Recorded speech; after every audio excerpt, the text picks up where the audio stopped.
नमस्कार दोस्तों, स्वागत है आप सबका अमित क्लासेस आगरा के स्टडी प्लेटफॉर्म पर।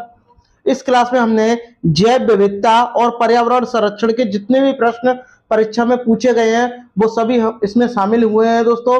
और दोस्तों एक बात और, ये जितने भी प्रश्न हैं सभी यूथ कंपटीशन टाइम से लिए गए हैं, यानी इस बुक के जितने भी प्रश्न हैं वो सभी इस वीडियो में शामिल हैं, पर्यावरण संरक्षण और जैव विविधता वाले प्रश्न।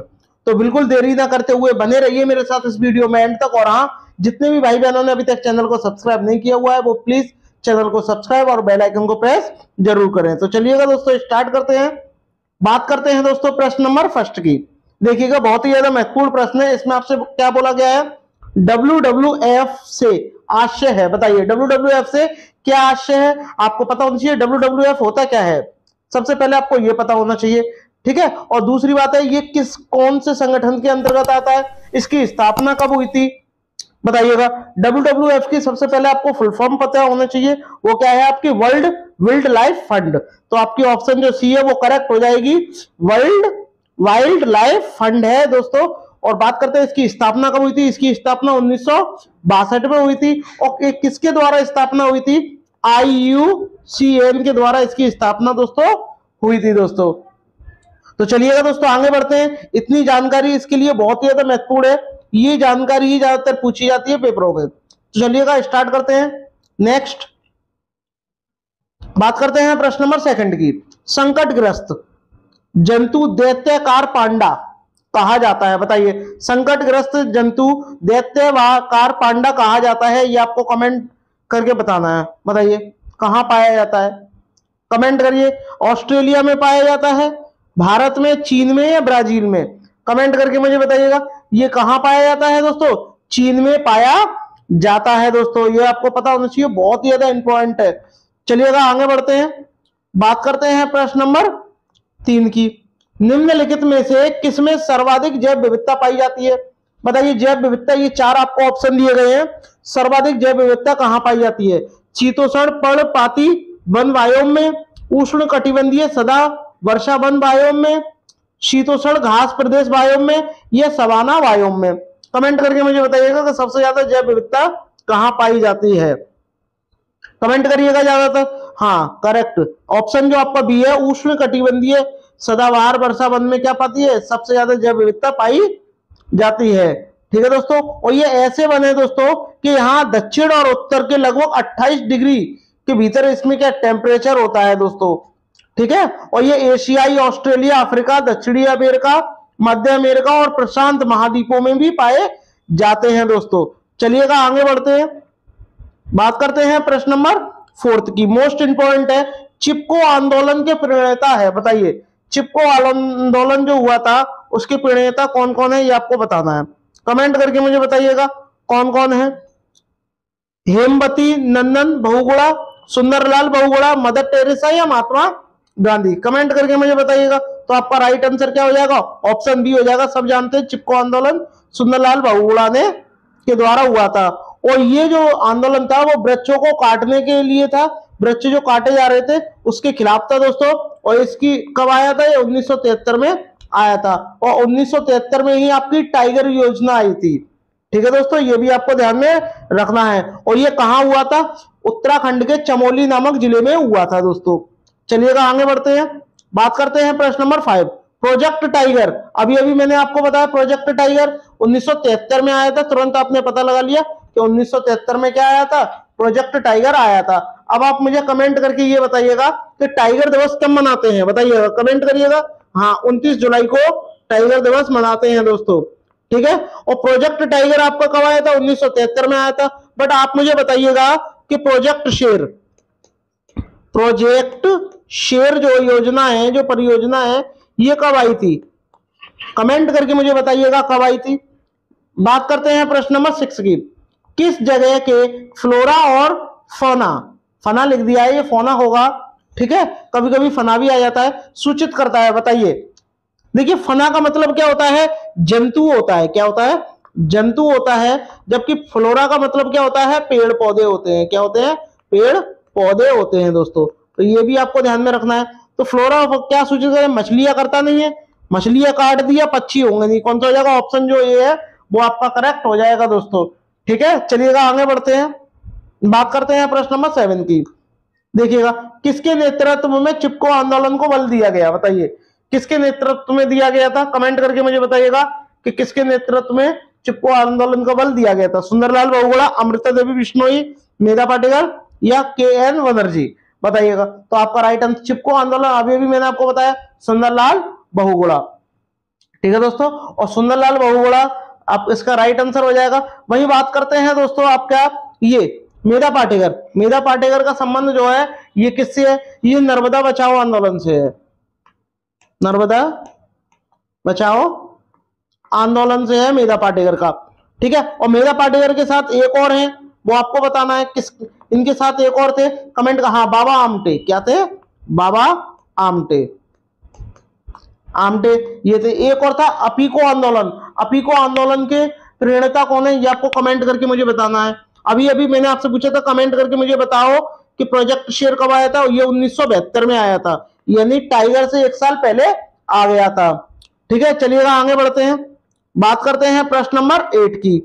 बताइएगा, पर्यावरण को बचाने के लिए चिपको आंदोलन का संबंध किस राज्य से था, बताइएगा। उत्तराखंड से था, कहां से था, उत्तराखंड का था। और उत्तराखंड के कहां से, चिमोली नामक जिले से था, चिमोली नामक एक जिला था, वहां से इसका संबंध था दोस्तों। उत्तर प्रदेश की बात करते हैं, उत्तर प्रदेश के में 75 जिले हैं, 18 मंडल है। उत्तर प्रदेश में 2 क्या है मोस्ट इंपॉर्टेंट राष्ट्रीय उद्यान है, एक का नाम क्या है, दुधवा, दुधवा राष्ट्रीय उद्यान, और एक का चंद्रप्रभा, चंद्रप्रभा, ये 2 राष्ट्रीय उद्यान है दोस्तों। वही बात करते हैं, अभी अभी मैंने आपसे पूछा अपीको आंदोलन के प्रणेता कौन है, पांडुरंग हेगड़े, कौन है, पांडुरंग हेगड़े हैं दोस्तों, ये भी आपको ध्यान में रखना है। बात करते हैं दोस्तों प्रश्न नंबर 9, पारिस्थितिकी तंत्र एवं प्राकृतिक अधिवासों का संरक्षण तथा उनके प्राकृतिक वातावरणों में प्रजातियों का जीवनक्षम जनसंख्या का रखरखाव एवं प्रतिप्राप्ति के लिए प्रयुक्त पद है, बताइएगा, कमेंट करके मुझे बताइएगा। हाँ, आपका राइट आंसर क्या हो जाएगा, इसका राइट आंसर क्या है दोस्तों, ऑप्शन जो आपका बी है, स्वस्थाने जो है आपका राइट आंसर हो जाएगा। मोस्ट इंपॉर्टेंट है दोस्तों, ये आपको ध्यान में रखना है दोस्तों। बात करते हैं प्रश्न नंबर 10, ये भी मोस्ट इंपॉर्टेंट है, इसका कमेंट करके आप मुझे बताइएगा क्या है। सामुद्रिक कछुओं को जीवंत जीवाश्म कहा जाता है क्योंकि वे 150 मिलियन वर्षों से भी अधिक समय से पृथ्वी में क्या है उपस्थित हैं। भारतीय उपमहाद्वीप के जल के भागों में पाए जाने वाले 5 प्रजातियों के समुद्री कच्छ में सबसे अधिक संख्या किसकी है, ये आपको बताना है, किसकी है, ऑलिव रिडले की है दोस्तों, ये भी आपको ध्यान में रखना है, मोस्ट इंपॉर्टेंट है ये क्वेश्चन। ऑलिव जो रिडले है ये मोस्ट इंपॉर्टेंट है, ध्यान में रखिएगा दोस्तों। बात करते हैं प्रश्न नंबर 11 की। देखिएगा प्रश्न नंबर आपसे 11 में क्या बोला गया है, अंतरराष्ट्रीय स्तर पर वन्य जीव की सुरक्षा हेतु संस्था है, बताइए जो वन्य जीव की सुरक्षा करती है एक संस्था है, उसका आपको नाम बताना है और यह भी बताना है कि इसकी स्थापना कब हुई थी और इसका हेडक्वार्टर कहां है, बताइएगा। क्या IUCN है, UNICEF है यानी यूनिसेफ है, IUPAC है या WHO है, बताइएगा। तो आपका राइट आंसर क्या हो जाएगा, IUCN हो जाएगा। बात करते हैं दोस्तों इसकी फुल फॉर्म की, इसकी फुल फॉर्म है international union for conservation of nature, इसकी क्या है फुल फॉर्म है दोस्तों। इसकी स्थापना कब हुई थी, 1948 में हुई थी और इसका जो हेडक्वार्टर है ये कहां है दोस्तों, ये आपका स्विट्जरलैंड में है। हाँ दोस्तों, स्विट्जरलैंड में इसका हेडक्वार्टर है। चलिएगा बात करते हैं प्रश्न नंबर 12 की। संरक्षण या विनाश पुस्तक के लेखक है, बताइएगा। संरक्षण या विनाश एक पुस्तक है, उसके लेखक कौन है, बताइए। सरला बहन है, वंदना शिवा है, जिम कॉर्बेट, ये तो आपका राष्ट्रीय उद्यान है जो कि कहाँ है, जिम कॉर्बेट, कमेंट करके मुझे बताइएगा कहाँ है, रॉस्किन बॉन्ड। तो आपका राइट आंसर क्या हो जाएगा, आपका ऑप्शन जो आपका ए है वो करेक्ट हो जाएगा, यानी संरक्षण या विनाश जो पुस्तक है इसके लेखक कौन है, सरला बहन है दोस्तों, ये आपको ध्यान में रखना है दोस्तों। जिम कॉर्बेट आपकी उत्तराखंड में है, ठीक है, ये आपको ध्यान में रखना है दोस्तों।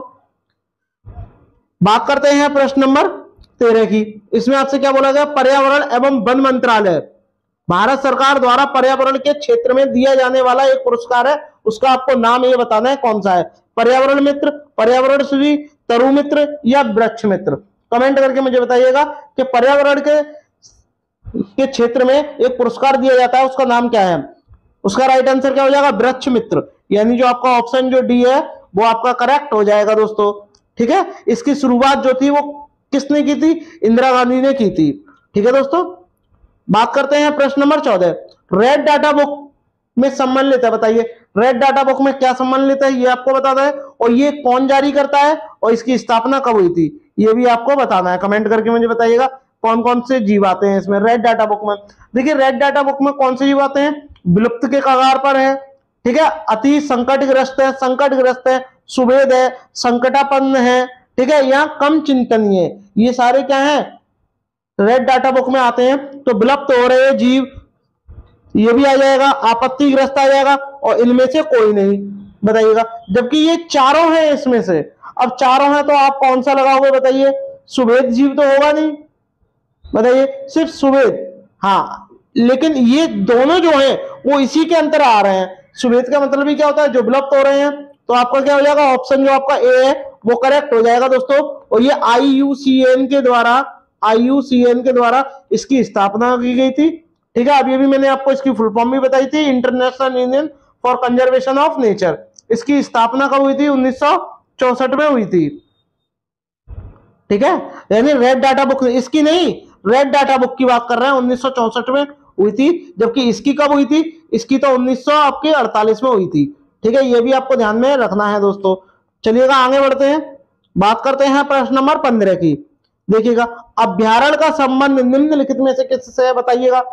ऊर्जा संरक्षण से, जल संरक्षण से, वन जीव संरक्षण से, या डॉल्फिन संरक्षण से है। कमेंट करके मुझे बताइएगा। देखिए अभ्यारण्य का संबंध जो है, अभ्यारण्य का मतलब क्या होता है, जो जीव जंतुओं को क्या संरक्षण दे, तो और वो कहाँ होंगे, वन होंगे। वन्य जीव संरक्षण जो है इसका करेक्ट आंसर हो जाएगा दोस्तों। बात करते हैं प्रश्न नंबर 16 की, मोस्ट इंपॉर्टेंट है। सुश्री मेधा पाटेकर का संबंध किससे है, मैंने अभी अभी आपको बताया था, वैज्ञानिक अनुसंधान से, जल संरक्षण से, पर्यावरण संरक्षण से, भूमि सुधार से, बताइएगा। कमेंट करके मुझे बताइएगा कि आपका राइट आंसर क्या है। हाँ, पर्यावरण संरक्षण से जो है इनका करेक्ट हो जाएगा दोस्तों। ठीक है, हाँ, इनका जन्म कब हुआ था, इनका जन्म हुआ था 1954 में हुआ था, मुंबई में। ठीक है दोस्तों, और इन्होंने किस आंदोलन में भाग लिया था, बताइएगा। नर्मदा बचाओ आंदोलन, मैंने अभी भी आपको पढ़ाया था। नर्मदा बचाओ आंदोलन में क्या किया था, इन्होंने पार्टिसिपेट किया था, भाग लिया था। बात करते हैं प्रश्न नंबर 17 की, जो कि मोस्ट इंपोर्टेंट है। केवला पक्षी अभ्यारण्य, यानी केवलादेव पक्षी अभ्यारण्य भारत के किस राज्य में स्थित है, असम में है, राजस्थान में है, मध्य प्रदेश में है, उत्तर प्रदेश में, बताइएगा। तो आपका राइट आंसर क्या हो जाएगा, राजस्थान हो जाएगा। और राजस्थान के क्या है, भरतपुर जिले में, भरतपुर जिले में क्या है, केवलादेव पक्षी अभ्यारण्य है दोस्तों। चलिएगा आगे बढ़ते हैं, बात करते हैं प्रश्न नंबर 18 के।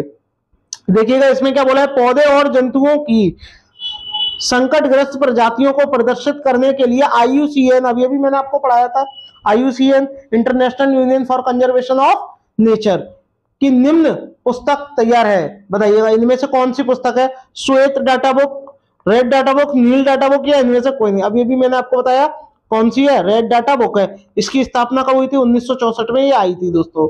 ठीक है, ये भी आपको पता होना चाहिए। चलिएगा आगे बढ़ते हैं मोस्ट इंपोर्टेंट प्रश्नों के साथ दोस्तों। बात करते हैं दोस्तों प्रश्न नंबर 19, जो कि मोस्ट इंपोर्टेंट है दोस्तों। ये आपको बताना है कमेंट करके, इसका आंसर मुझे देना है 19 वाले प्रश्न का, बताइएगा। वन्य जीव संरक्षण पर निम्न में से कौन सा असरकारी का मतलब NGO, नॉन गवर्नमेंटल ऑर्गेनाइजेशन, संघ समर्पित है, ये आपको बताना है। कमेंट करके मुझे बताइएगा। हाँ, बताइएगा। WWF फॉर नेचर के लिए, भारतीय वन्य जीव बोर्ड के लिए, राष्ट्रीय वन्य जीवन क्रिया योजना के लिए, या उपरोक्त सभी। आपका राइट आंसर क्या हो जाएगा, WWF फॉर नेचर के लिए इसका राइट आंसर हो जाएगा दोस्तों। बात करते हैं प्रश्न नंबर 20 की। एक अध्यापक मेधा पाटेकर व अमृता देवी बिश्नोई के योगदान पर बोल रही है या बोल रहा है, क्योंकि बताइएगा क्यों बोल रहा है, वो बच्चों को क्या समझाना चाहता है।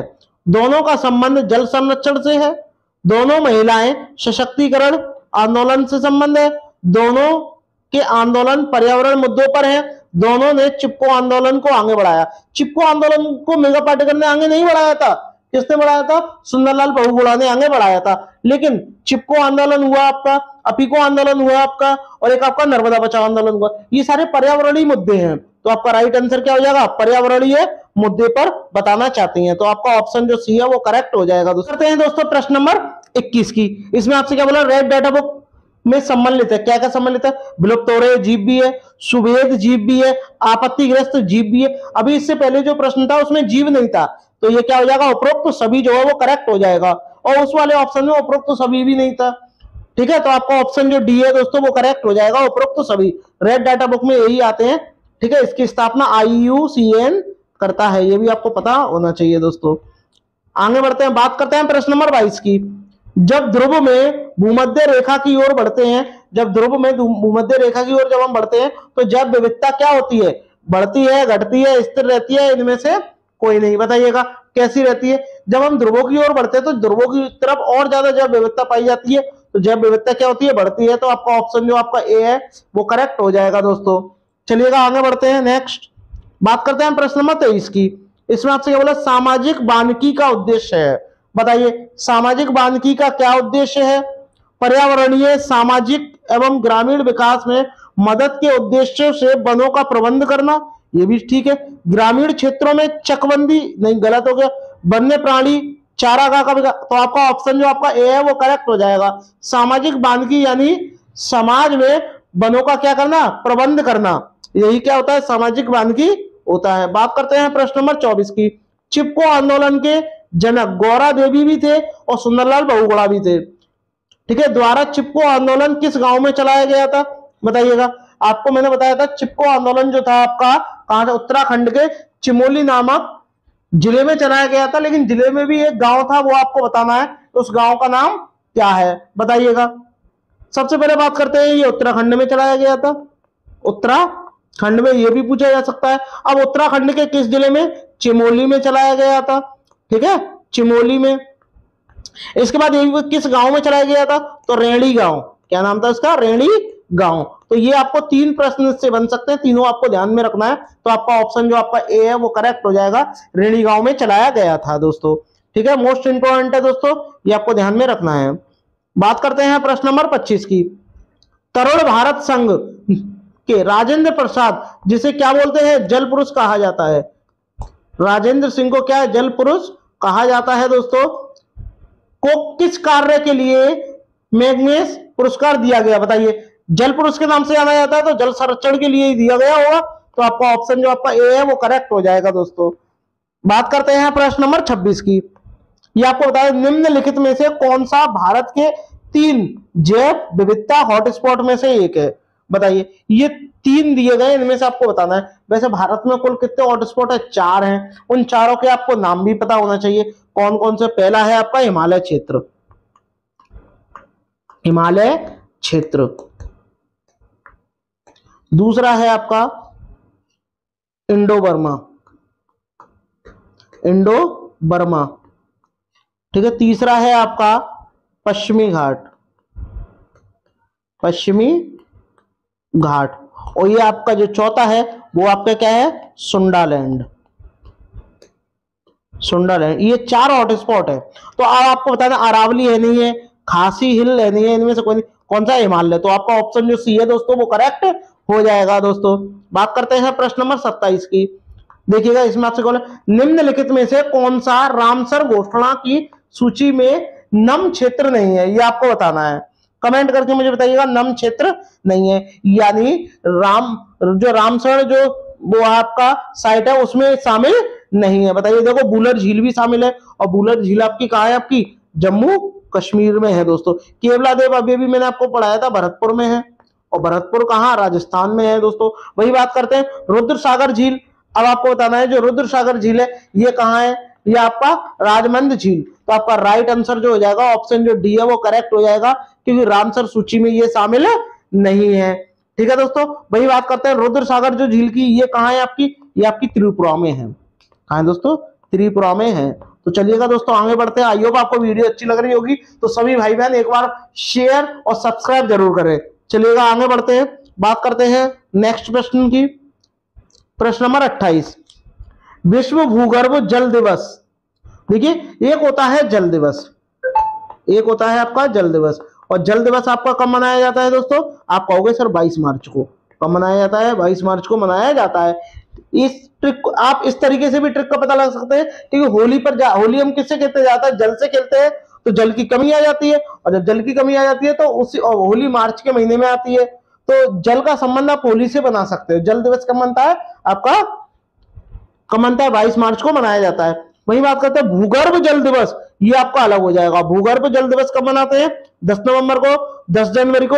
10 जनवरी को विश्व हिंदी दिवस मनाते हैं, विश्व हिंदी दिवस, ये भी आपको ध्यान में रखना है। 5 सितंबर को बताने की जरूरत नहीं है, टीचर डे मनाते हैं, ठीक है। तो आपका राइट आंसर क्या हो जाएगा? 10 जून हो जाएगा। 10 जून जो है भूगर्भ जल दिवस मनाते हैं दोस्तों, ठीक है। चलिएगा आगे बढ़ते हैं, बात करते हैं प्रश्न नंबर 29 की। बहुत ही बढ़िया प्रश्न है दोस्तों, ये आपको बताएं निम्नलिखित में से कौन सा विश्व का सर्वोच्च पर्यावरण संरक्षण पुरस्कार है? बताइए, सर्वोच्च पर्यावरण पुरस्कार है पर्यावरण के क्षेत्र में विश्व का, ये आपको बताना है कमेंट करके। तो कमेंट करके बताइएगा कि कौन सा है, कमेंट करके बताइएगा। गोल्डन बियर पुरस्कार, गोल्डन पांडा पुरस्कार, गोल्डन ग्लोब पुरस्कार, गोल्डन पाम्स पुरस्कार। तो आपका राइट आंसर क्या हो जाएगा? गोल्डन पांडा जो पुरस्कार है ये विश्व का पर्यावरण के क्षेत्र में सर्वोच्च पुरस्कार है, ठीक है दोस्तों। तो ये आपको ध्यान में रखना है। इसको ग्रीन ऑस्कर भी कहा जाता है, इसको ग्रीन ऑस्कर भी कहा जाता है, ठीक है दोस्तों। ये भी आपको ध्यान में रखना है, मोस्ट इंपॉर्टेंट प्रश्न है। चलिएगा आगे बढ़ते हैं, बात करते हैं प्रश्न नंबर 30 की। प्रश्न नंबर 30 में विश्व शौचालय दिवस कब मनाते हैं? बताइएगा, विश्व शौचालय दिवस कब मनाते हैं? कमेंट करके मुझे बताइएगा कि आपका विश्व शौचालय दिवस कब मनाया जाता है। कमेंट करके मुझे बताइएगा, जल्द से जल्द कमेंट करिएगा कि विश्व शौचालय दिवस कब मनाया जाता है। बताइएगा, 4 फरवरी को, 15 मार्च को, 29 नवंबर को, 19 नवंबर को, यह आपका 22 सितंबर को। 22 सितंबर की बात करते हैं दोस्तों, तो गेंडा दिवस, विश्व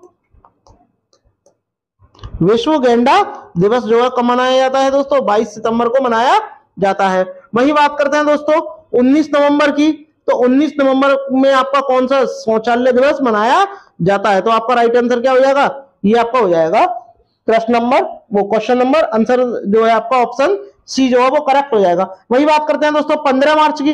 15 मार्च को उपभोक्ता दिवस मनाते हैं, विश्व उपभोक्ता दिवस, उपभोक्ता दिवस मनाते हैं दोस्तों।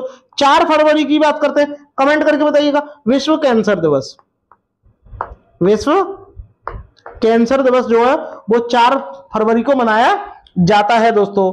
चलिएगा आगे बढ़ते, देखिएगा इसमें आपसे क्या बोला है, मातृ देवी की पूजा यानी माता की पूजा किस सभ्यता से संबंधित थी, ये आपको बताना है। तो आपको कमेंट करके मुझे बताना है कि किस सभ्यता से संबंधित थी। क्या आर्य सभ्यता से संबंधित थी, भूमध्य सागरीय सभ्यता से संबंधित थी, सिंधु घाटी सभ्यता से संबंधित थी, या फिर आपका उत्तर वैदिक सभ्यता से संबंधित थी? कमेंट करके मुझे बताइएगा कि राइट आंसर क्या होगा दोस्तों, कमेंट करके मुझे बताइएगा। तो सब जानते हैं मातृ देवी की पूजा कौन करते थे? सिंधु घाटी सभ्यता के लोग करते थे दोस्तों। तो इसका राइट आंसर क्या हो जाएगा? ऑप्शन जो आपका सी है वो करेक्ट हो जाएगा। चलिएगा आगे बढ़ते हैं दोस्तों, नेक्स्ट देखिएगा इसमें आपसे क्या बोला है, राजस्थान। सबसे पहले राजस्थान आ गया, तो राजस्थान की राजधानी क्या है दोस्तों? जयपुर है, और जयपुर को पिंक सिटी कहते हैं दोस्तों, ये आपको पता होना चाहिए। क्या बोलते हैं? पिंक सिटी कहते हैं दोस्तों, ठीक है। और आपको कमेंट करके मुझे बताना है कि ब्लू सिटी किसे कहते हैं। राजस्थान के माउंट आबू में स्थित दिलवाड़ा का जैन जो मंदिर है किस धर्म के अनुयायियों के द्वारा निर्मित किया गया? जैन धर्म का है तो जैनियों द्वारा ही निर्मित किया गया होगा। तो बौद्ध द्वारा, बौद्ध गीतों द्वारा? आप कहोगे बिल्कुल नहीं, हिंदुओं द्वारा नहीं, सिखों द्वारा नहीं, क्या होगा? जैनियों द्वारा क्या है इसका निर्माण किया गया दोस्तों।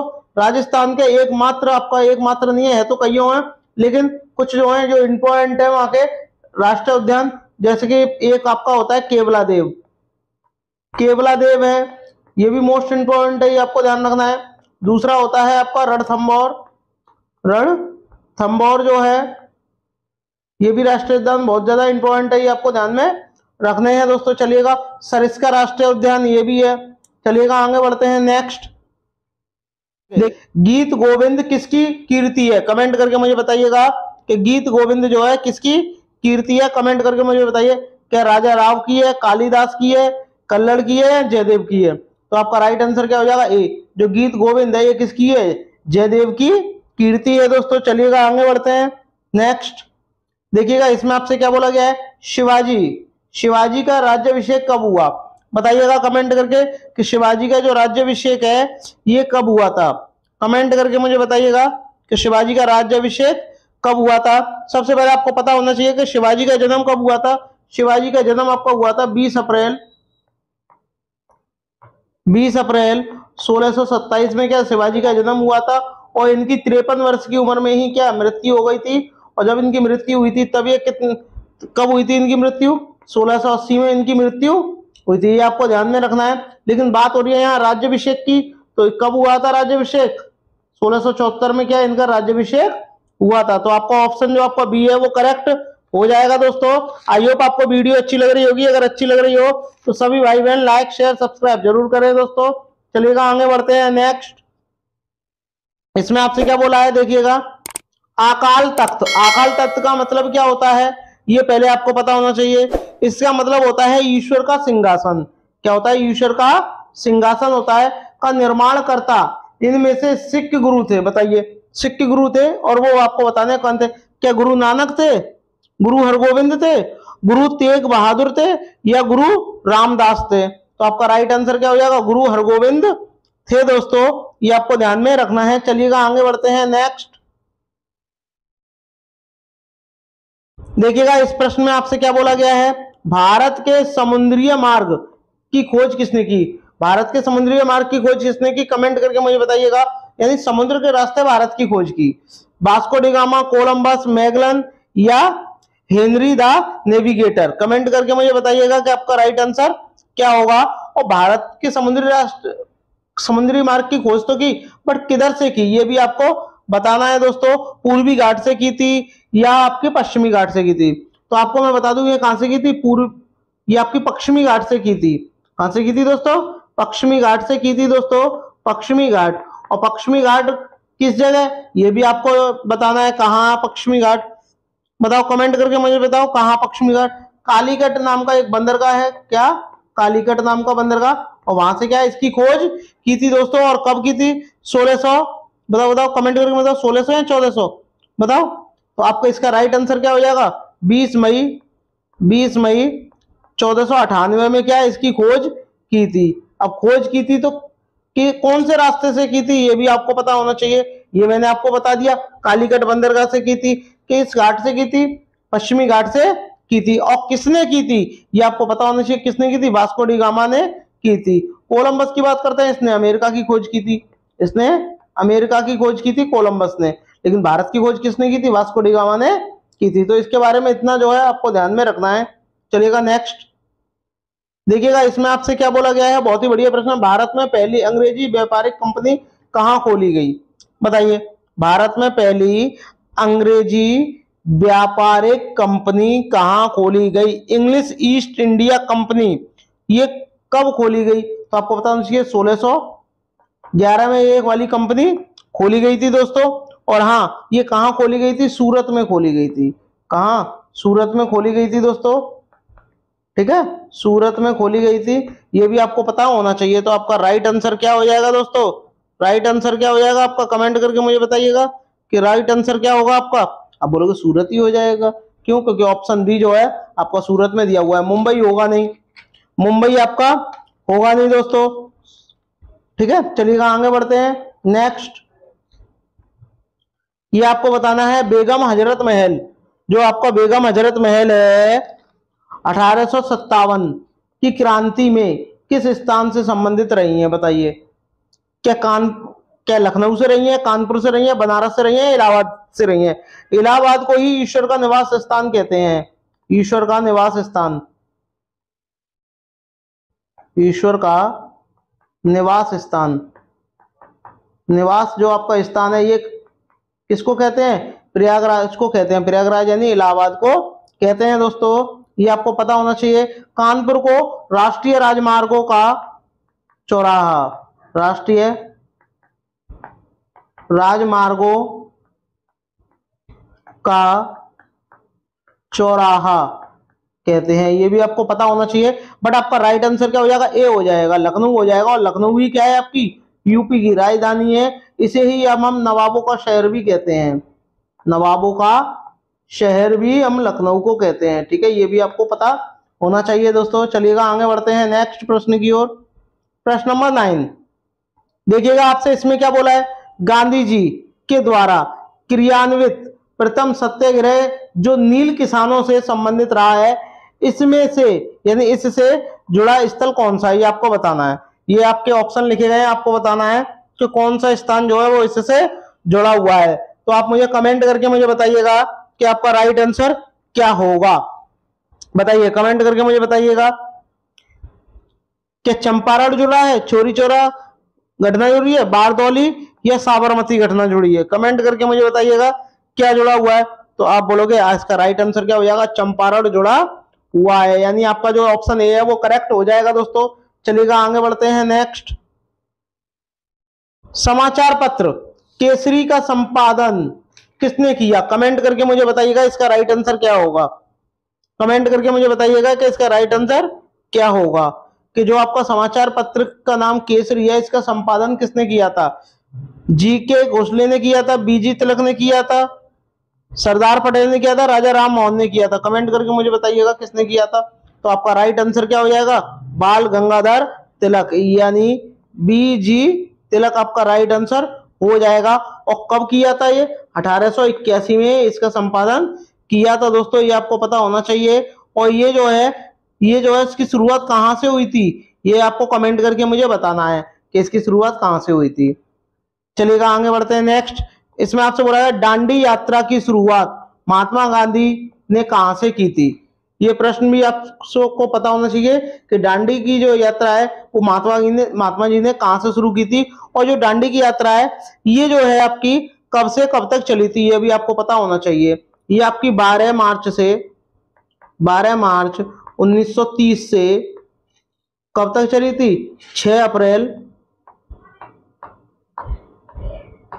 1930 तक चली थी दोस्तों। तो ये आपको पता होना चाहिए कि ये चली थी। और ये कब चली थी, कहां से चली थी, ये भी आपको पता होना चाहिए। गांधी जी कहां के थे, अहमदाबाद के थे, तो ये अहमदाबाद से चली थी। अब अहमदाबाद से तो चली थी, आप लिख दोगे अहमदाबाद। अब लेकिन अहमदाबाद में कौन सी जगह से चली थी, ये भी आपको पता होना चाहिए। क्या दांडी से चली थी, पोरबंदर से चली थी, अहमदाबाद से चली थी, या साबरमती आश्रम से चली थी? कमेंट करके मुझे बताइएगा कि आपका राइट आंसर क्या है। कमेंट करके मुझे बताइएगा कि इसका आपका राइट आंसर क्या है। लेकिन अहमदाबाद में भी एक जगह क्या है, साबरमती आश्रम, और साबरमती आश्रम से क्या है ये शुरू की गई थी। आपका राइट आंसर ये आपका ये भी होता है अहमदाबाद, अगर साबरमती नहीं होता तो। चलिएगा आगे बढ़ते हैं फिर नेक्स्ट प्रश्न की ओर। देखिएगा इसमें आपसे क्या बोला है, हमारे सौरमंडल का कौन सा ग्रह आकार में पृथ्वी के समान है? बताइए, आकार में पृथ्वी के समान है, क्या बुध है, मंगल है, शुक्र है, या बृहस्पति है? बताइएगा। मंगल ग्रह को ही लाल ग्रह कहते हैं, क्या कहते हैं, लाल ग्रह किसको कहते हैं, मंगल ग्रह को कहते हैं। शुक्र ग्रह को क्या बोलते हैं, पृथ्वी की जुड़वा बहन, पृथ्वी की जुड़वा बहन। शाम और सुबह और शाम का तारा भी इसे ही कहते हैं दोस्तों, ये भी आपको पता होना चाहिए। और पृथ्वी के आकार के समान कौन सा है, शुक्र ही है, ये भी आपको पता होना चाहिए। और सौरमंडल में वर्तमान में कुल 8 ग्रह हैं दोस्तों, ये भी आपको पता होना चाहिए दोस्तों, मोस्ट इंपॉर्टेंट है ये आपको पता होना चाहिए। चलिएगा आगे बढ़ते हैं। हाँ, एक बात और, शुक्र को ही चमकीला तारा भी कहते हैं, क्या कहते हैं, चमकीला तारा। आपसे पूछा जाएगा कि चमकीला तारा नाम से कौन सा ग्रह प्रसिद्ध है या किसे कहते हैं, तो आप बता दोगे कि आपको कैसे, शुक्र ग्रह को कहते हैं। शुक्र ग्रह को ही सबसे गर्म ग्रह भी कहते हैं, क्या, गर्म ग्रह भी कहते हैं। और इसका कोई भी उपग्रह नहीं है, इसका कोई भी क्या है, उपग्रह नहीं है दोस्तों, ये भी आपको पता होना चाहिए। ठीक है, चलिएगा दोस्तों आगे बढ़ते हैं दोस्तों नेक्स्ट प्रश्न की ओर। प्रश्न नंबर 13, इसमें क्या बोला, टुंड्रा है। बताइए टुंड्रा क्या है, ये आपको बताना है। और टुंड्रा जो है ये कैसा नाम है, ये एक रसियन नाम है। कैसा नाम है दोस्तों, ये आपका एक रसियन नाम है, ये आपको पता होना चाहिए दोस्तों कि रूस के द्वारा ये नाम दिया गया था। ठीक है, ये आपको पता होना चाहिए। इसका मतलब ही क्या होता है, समतल दलदली मैदान, इसका मतलब क्या होता है ये भी आपको पता होना चाहिए। समतल दलदली मैदान, ठीक है, ये आपको पता होना चाहिए कि इसका मतलब क्या होता है। समतल दलदली मैदान होता है, यह सदा बर्फ से क्या है, ढका रहता है, सदा बर्फ से ढका रहता है। और आपको एक बात और इसके बारे में पता होना चाहिए, गर्मी के मौसम में यहाँ क्या है, क्या है, लाइकेन उगते हैं। गर्मी के मौसम में क्या है, यहाँ ज्यादातर लाइकेन उगते हैं। ये भी आपको पता होना चाहिए कि लाइकेन ज्यादातर कहाँ उगते हैं, ये आपके कब उगते हैं, बताइए कमेंट करके मुझे बताइए। अभी अभी मैंने आपको बताया है गर्मी के मौसम में उगते हैं दोस्तों, तो इसका राइट आंसर क्या हो जाएगा, जैसा कि मैंने बताया कि ये क्या है, ठंडे नाम से प्रसिद्ध है। तो शीत, शीत माने क्या होता है, ठंडा होता है, तो आप तुरंत पता लगा लोगे, शीत मरुस्थल। ठीक है, चलिएगा आगे बढ़ते हैं नेक्स्ट प्रश्न की ओर। प्रश्न नंबर 14, वायुमंडल में सबसे निचली परत को क्या कहा जाता है, ये आप कमेंट करके मुझे बताइएगा। इसका राइट आंसर आप अच्छी तरीके से जानते होंगे, कमेंट करके मुझे बताइएगा कि इसका राइट आंसर क्या होगा, बताइएगा राइट आंसर। आपको पता होना चाहिए समताप मंडल में क्या है, ओजोन परत पाई जाती है। चलिए, ओजोन परत पाई जाती है दोस्तों, जो क्या करती है, यूवीसी से क्या है, हमारी रक्षा करती है। ये भी आपको पता होना चाहिए। तो इसका राइट आंसर क्या हो जाएगा, क्षोभ मंडल हो जाएगा दोस्तों। क्षोभ मंडल में ही क्या है, मौसम संबंधी घटना जो भी होगी, मौसम संबंधी घटना जैसे बारिश है, ये सारी क्या है, बिजली गिरना, ये सब क्या होता है, इसी में होता है, क्षोभ मंडल में। ये आपको पता होना चाहिए दोस्तों। और इसकी ऊंचाई कितनी होती है, ऊंचाई ध्रुवों से 8 किलोमीटर होती है, ये भी आपको पता होना चाहिए। ठीक है, आंधी वर्षा बादल ये सब इसी में ही आते हैं। चलिएगा आगे बढ़ते हैं दोस्तों नेक्स्ट प्रश्न की ओर।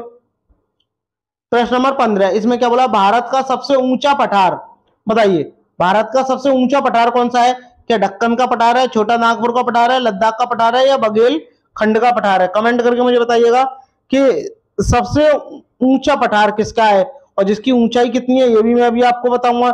ये कहाँ स्थित है, ये भी मैं आपको बताऊंगा दोस्तों, कमेंट करके बताइए। तो आपका राइट आंसर क्या हो जाएगा, सी हो जाएगा। ये आपका जम्मू एंड कश्मीर में स्थित है दोस्तों, ये आपको पता होना चाहिए। इसकी ऊंचाई कितनी है, इसकी ऊंचाई कितनी है आपकी 10,000 कितनी ऊंचाई है इसकी, ये आप बताइएगा कितने, 10,000 फीट इसकी ऊंचाई है दोस्तों, ये आपको पता होना चाहिए दोस्तों। चलिएगा आगे बढ़ते हैं नेक्स्ट प्रश्न की ओर। बात करते हैं प्रश्न नंबर 16 की। प्रायद्वीपीय भारत की सबसे लंबी नदी है, बताइए क्या कावेरी है, नर्मदा है, कृष्णा है, या गोदावरी है। कमेंट करके मुझे बताइएगा कि प्रायद्वीपीय भारत की सबसे लंबी नदी कौन सी है। तो आपका राइट आंसर क्या हो जाएगा, ये आपका गोदावरी हो जाएगा दोस्तों। ठीक है दोस्तों, चलिएगा आगे बढ़ते हैं। और हाँ, आपको ये भी पता होना चाहिए कि ये कहां से निकलती है, ये आपकी नासिक से निकलती है। कहां से निकलती है, महाराष्ट्र के नासिक से निकलती है, नासिक से निकलती है। और निकलकर कहां जाके गिरती है, बंगाल की खाड़ी में जाकर गिरती है, ये भी आपको पता होना चाहिए दोस्तों। चलिएगा आगे बढ़ते हैं, चलिएगा आगे बढ़ते हैं नेक्स्ट प्रश्न की ओर। इसमें आपसे क्या बोला गया है, प्रश्न नंबर 17, देखिएगा इसमें आपसे बोला पश्चिमी घाट। पश्चिमी घाट आप अच्छी तरीके से जानते हैं, पश्चिमी घाट के कौन कौन से राज्य हैं, ये आप बताइए। गुजरात है, गोवा है, महाराष्ट्र है, केरल है, एक और है कर्नाटक। ठीक है, ये आपको पता होना चाहिए। उत्तर भारत को किस नाम से जाना जाता है, बताइए, बताइए उत्तर भारत के नाम से क्या जाना है, कोरोमंडल तट, मालाबार तट, कोकण तट, या उत्तरीय शिखरवार सिरकार तट, बताइए कमेंट करके मुझे बताइएगा। तो आप बोलोगे आपका राइट आंसर क्या हो जाएगा, कोकण तट हो जाएगा। इसकी लेंथ कितनी है आपकी, 720 किलोमीटर है, ये भी आपको पता होनी चाहिए। इसको क्या बोलते हैं, कोकण तट कहते हैं पश्चिमी घाट को। चलिएगा आगे बढ़ते हैं। सबसे ज्यादा जैव विविधता भी आपकी पश्चिमी घाट में ही पाई जाती है। प्रश्न नंबर 18, यह प्रोग्राम जो किसी व्यक्ति के द्वारा पढ़ा जा सके उसे क्या कहते हैं, बताइए। प्रोग्राम कोड कहते हैं, ह्यूमन कोड कहते हैं, सोर्स कोड कहते हैं, या सिस्टम कोड कहते हैं, बताइएगा। जो किसी व्यक्ति के द्वारा पढ़ा जा सके उसको क्या कहते हैं, ह्यूमन कोड कहते हैं, ये आपको पता होना चाहिए। मोस्ट इंपॉर्टेंट प्रश्न है दोस्तों। चलिएगा आगे बढ़ते हैं। प्रश्न नंबर 19, इसमें आपसे क्या बोला है, निम्नलिखित में से कौन सा भारत की निम्न कृषि उत्पादकता के लिए उत्तरदायी नहीं है, बताइए कौन उत्तरदायी नहीं है। सहकारी कृषि, आवश्यक आदतों की उपलब्धता, भूमि के प्रयोग और उसकी अधिकारिता, कमजोर वित्त व्यवस्था और विपणन, बताइएगा। कमेंट करके मुझे बताइएगा कि आपका राइट आंसर क्या होगा। कमेंट करके मुझे बताइएगा कि आपका 19 का राइट आंसर क्या होगा। तो आप क्या बोलोगे, सहकारी कृषि हो जाएगा, यानी जो आपका ऑप्शन है वो करेक्ट हो जाएगा दोस्तों। चलिएगा आगे बढ़ते हैं नेक्स्ट। प्रश्न नंबर 20, निम्नलिखित में से कौन सा बंदरगाह भारत के पश्चिमी घाट से संबंधित नहीं है? बताइए कौन सा बंदरगाह भारत के पश्चिमी घाट से संबंधित नहीं है? कमेंट करके आप मुझे बताइएगा कि कौन सा बंदरगाह भारत के पश्चिमी घाट से संबंधित नहीं है। नोआवा शेका, मारमागोआ, तूतीकोरिन या कोची? आपको पता होना चाहिए ये पश्चिमी घाट से संबंधित है, लेकिन ये जो आपका ऑप्शन सी है तूतीकोरिन, ये क्या है? पश्चिमी घाट से संबंधित नहीं है दोस्तों। ये आपको पता होना चाहिए। ये कहाँ है आपका? ये आपका तमिलनाडु में है। कहाँ है दोस्तों? तमिलनाडु में है दोस्तों। तो ये क्या है? आपका पश्चिमी घाट से संबंधित नहीं है, पश्चिमी तट से संबंधित नहीं है, ये आपको पता होना चाहिए। चलिएगा आगे बढ़ते हैं, नेक्स्ट प्रश्न की ओर चलते हैं दोस्तों।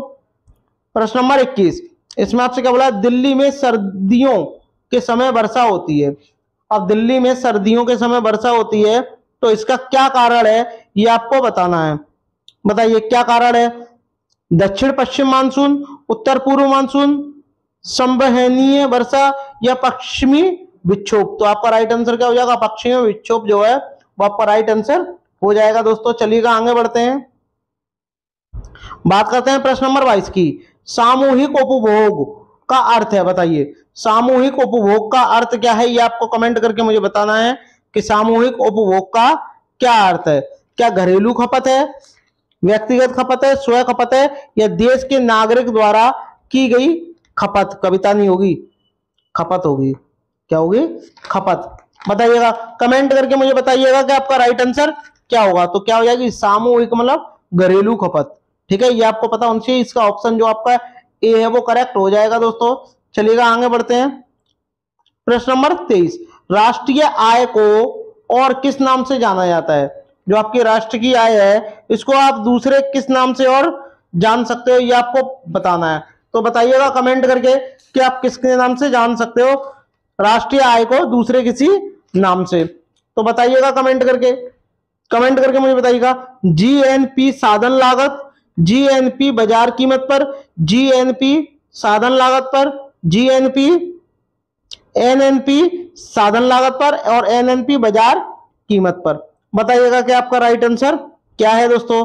देखो साधन लागत पर नेशनल प्रोडक्ट को राष्ट्रीय आय के रूप में जाना जाता है, ये आपको पता होना चाहिए। तो आपका राइट आंसर क्या हो जाएगा? सी हो जाएगा। ठीक है, ये आपको पता होना चाहिए। नेट नेशनल जो आपका प्रोडक्ट होता है, नेट नेशनल प्रोडक्ट, साधन लागत को ही क्या बोलते हैं? दूसरे रूप में जानते हैं राष्ट्रीय आय को दोस्तों। चलिएगा आगे बढ़ते हैं नेक्स्ट प्रश्न की ओर। भारत में राज्यों के लिए राजस्व का सर्वाधिक महत्वपूर्ण स्रोत लिखित में से क्या है? बताइए बिक्री कर है, उत्पाद शुल्क है, आयकर है या कंपनी कर है? तो आपको पता होना चाहिए क्या है? बिक्री कर है, यानी जो आपका ऑप्शन जो ए है दोस्तों वो करेक्ट हो जाएगा। चलिएगा दोस्तों आगे बढ़ते हैं, बात करते हैं प्रश्न नंबर नेक्स्ट की। प्रश्न नंबर 25, इसमें आपसे बोला निम्नलिखित में से क्या वैकल्पिक मुद्रा का एक उदाहरण है?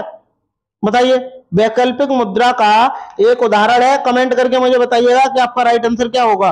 वैकल्पिक मुद्रा, करेंसी नोट, सिक्के, बॉन्ड। वैकल्पिक मुद्रा का क्या उदाहरण होता है? चेक होता है, ये आपको पता होना चाहिए, मोस्ट इंपॉर्टेंट है दोस्तों।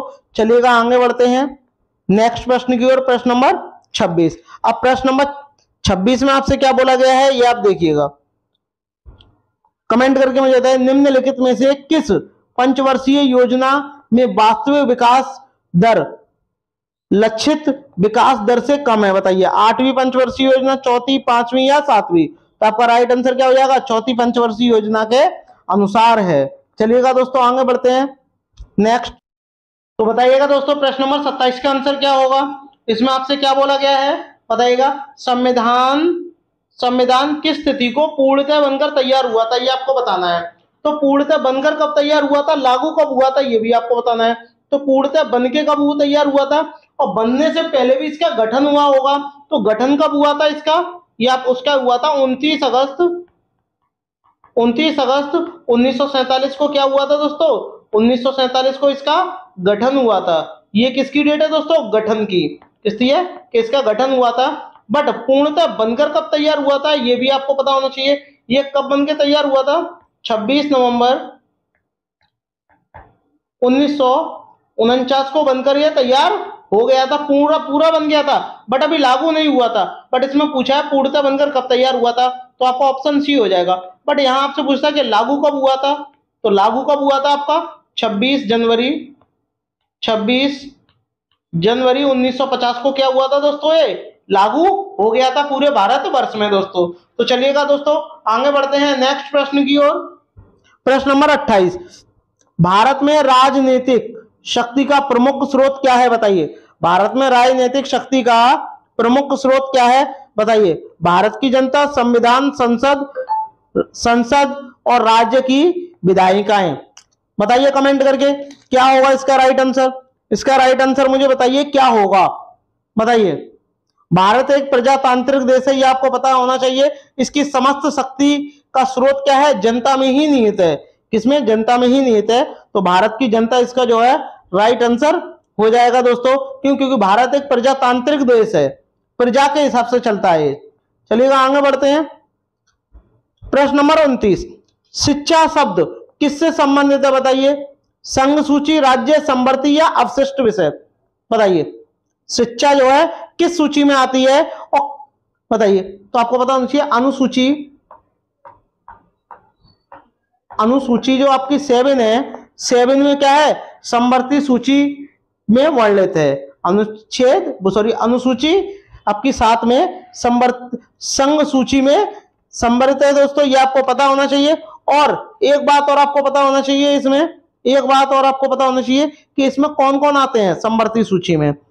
बताइए बताइए संवर्ती सूची में कौन कौन से आते हैं, क्या क्या आते हैं, ये आपको भी पता होना चाहिए। बताइए जैसे कि आपका आय है, आय आपका किस में आता है, संवर्ती सूची में आता है।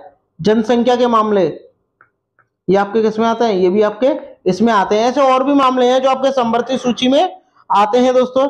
चलिएगा आगे बढ़ते हैं। नेक्स्ट बात करते हैं प्रश्न नंबर 30 की। भारत के संविधान के किस अनुच्छेद के अंतर्गत सशस्त्र बलों के मौलिक अधिकार विशेष रूप से प्रतिबंधित हो सकते हैं। बताइए विशेष रूप से प्रतिबंधित हो सकते हैं, ये आपको कमेंट करके मुझे बताना है कि विशेष रूप से प्रतिबंधित हो सकते हैं। बताइए कब हो सकते हैं प्रतिबंधित, ध्यान से पढ़िएगा। बताइए संविधान सभा का गठन कब हुआ था, 29 अगस्त 1947 को, ठीक है। और बनकर पूर्णतः कब तैयार हुआ था, 26 नवंबर 1949 को। लागू कब हुआ था, 26 जनवरी 1950 को क्या है ये लागू हुआ था। बट आपसे पूछा क्या है, किस अनुच्छेद के अंतर्गत सशस्त्र बलों के मौलिक अधिकार विशेष रूप से प्रतिबंधित हो सकते हैं, ये आपको बताना है। तो आपका राइट आंसर क्या हो जाएगा, अनुच्छेद 33 हो जाएगा। ठीक है दोस्तों, ये क्या है, ये जवानों के लिए बने गए हैं, इसी में क्या है मौलिक अधिकार हैं, ये भी आपको पता होना चाहिए दोस्तों। चलिएगा आगे बढ़ते हैं दोस्तों। आई होप आपको वीडियो अच्छी लगी होगी, अगर अच्छी लगी हो तो थैंक्स फॉर वॉचिंग दोस्तों। मिलते हैं नेक्स्ट वीडियो में, तब तक के लिए धन्यवाद।